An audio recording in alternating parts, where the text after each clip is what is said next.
As we enter the new year, economic conditions are shifting, and it's important to stay informed and adjust your financial strategies. For more on this, let's bring in Douglas Hoyes, personal finance expert. Douglas, thank you very much for being here on this first day of 2025.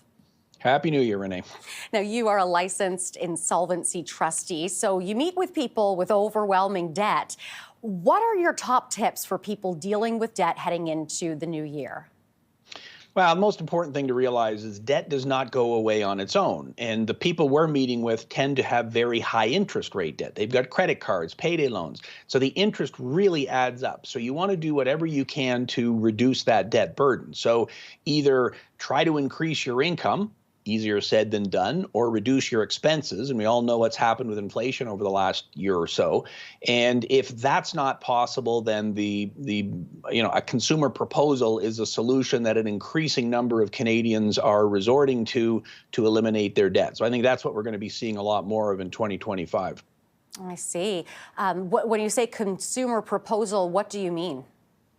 It's a legally binding debt settlement option. So the typical person we're dealing with might have $50,000 worth of credit card debt, payday loans, income tax debt, that sort of thing. And there's no way they can pay that back. They're worried about having their wages garnished if they can't pay it. So we go to the people they owe money to and we say, hey, how about we make a deal? I can pay $200, $300, $400 a month over the next, let's say, 5 years. Maybe I end up paying back a third of what I owe, but I get everything else forgiven. I don't have to pay any further interest rate, and it becomes a win-win for everybody. The banks don't want you going bankrupt. They'd like to get some money, but you want to make a deal so that you can get that fresh start. So there was a big increase in consumer proposals last year because for a lot of people, it's just the best option.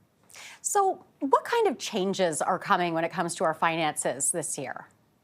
Well, as of today, January 1st, 2025, the federal government has lowered the criminal interest rate that a lender is able to charge. So it was around 48%, and there's different ways of calculating it, but that has now been dropped to 35%. So this doesn't affect people who have mortgages or conventional credit cards, but if you've been borrowing from a payday lender or a second-tier finance company type lender who charges a high interest rate, those interest rates are coming down. Payday loans, which have always been provincially regulated, as of today, the maximum interest rate on a payday loan is also coming down from $15 on 100 to $14 on 100. So those are two big changes that come into effect as of today. Now, for Canadians who have mortgages, do you see fixed rates coming down or staying the same? What should people who are renewing their mortgages this year keep in mind? I can't see the future, so I don't know what to tell you. I think what you have to do is assess the risk for yourself.